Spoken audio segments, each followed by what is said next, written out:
Welcome back to a further episode of Men's Inner Health with Mark Randall.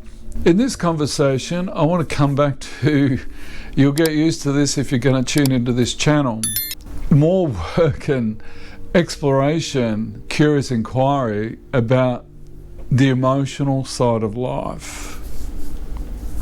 Emotions, there's a stack of them. We know a few, particularly anger, frustration, annoyance. I'm overgeneralizing. Sadness, disappointment, grief, hurt. The hard part about emotions, and this is the sticking point between us men and our partners and children and family and friends, is that, emotions, there is a stack of information going on in our body and our being that we men may not necessarily be fully privy to. I understand from neuroscience that emotions are neurochemicals that live in the brain, and there's the vagal nerve, or the wandering nerve, that runs from the brainstem right to most of the major organs of the body and feeds information back to the brainstem, where the amygdala, the fear receptor in the brain, and close to the amygdala is the long-term memory center, and old traumas, old hurts, old experiences can live in that long-term memory center, perhaps known as the subconscious mind.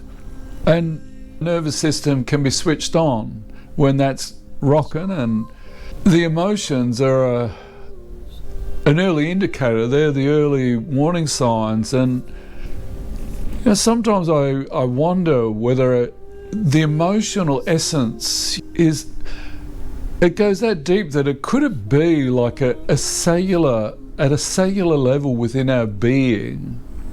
And in that cellular level of our being, we men tend to think about it. We tend to use the logical, rational, problem-solving mind to interpret this stuff. The more we men open up our minds to the acceptance that, we do have emotions just like our partners, our children, our friends and family, we're missing so much information about our being.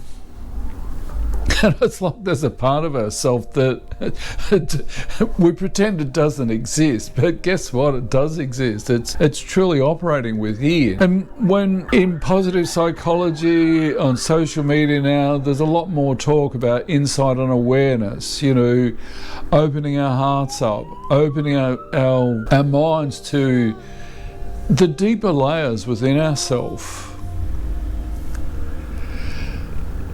One of the main comments or in that openness is a concept called insight and inner awareness, or being more self-reflective, because the emotions, and at a cellular level, there is so much deep information inside ourselves that perhaps we've just got no real awareness of.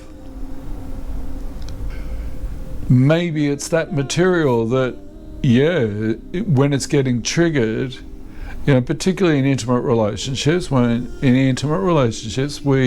both open our hearts, and when we open our hearts, hey, hang on a minute, I've done that before and it didn't work and I got hurt, etc., etc. And so we're always kind of potentially beyond that. But the more we men start to become aware of these inner messages, this deeper information that's going on inside ourselves, the earlier we can start to take a lot more responsibility, be more self-reflective, and be more self-caring to that early information that's that's in our body. Our body will react. When emotions kick in, our defense shields kick in. Yes, one of our major defense shields is anger and frustration, but listen to your body. Learning to become self-reflective, learning to get in under that hood, it's like becoming embodied within ourselves. Embodied is not about just pushing weights and getting bulked up. Becoming embodied, becoming grounded within ourselves. Yeah, there are times where we're just not going to cope. There are times where things just don't work. There are times where in relationships, at an energetic level, our relationship, there's that, what I call the invisible elephant in the room. There's this we're civil to each other, but there's just this energy and this emotional energy in the room that, let's not prick this bubble, but we men just want to ignore it. We sort of know it's there, or we pretend it's not there, but it is there. And connection, emotional connection, is a very, it needs to be safe. How do we learn to become safe within ourselves to explore our own inner connection to ourselves? How do we begin to learn to listen to some of this inner wisdom, some of these energetic shifts within our body when we're starting to feel flat? What contributed to that? Where's that come from? Is there history with this? What's happened at work, or within ourselves, or within our relationships to our family, friends, and our kids?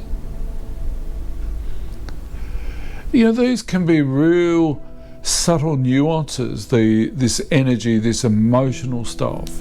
It's really hard sometimes to pinpoint or to put a cognitive language to what we might be experiencing at an emotional level. And that emotional level, I really like how at an emotional level, can it go to a cellular level, deep within our being? Maybe, perhaps a lot of our traumas from early in life, if we've had those traumas, those wounds, maybe they are lodged deep down in the cellular memory. There was a book by Bessel van der Kolk called The Body Keeps Score with Trauma.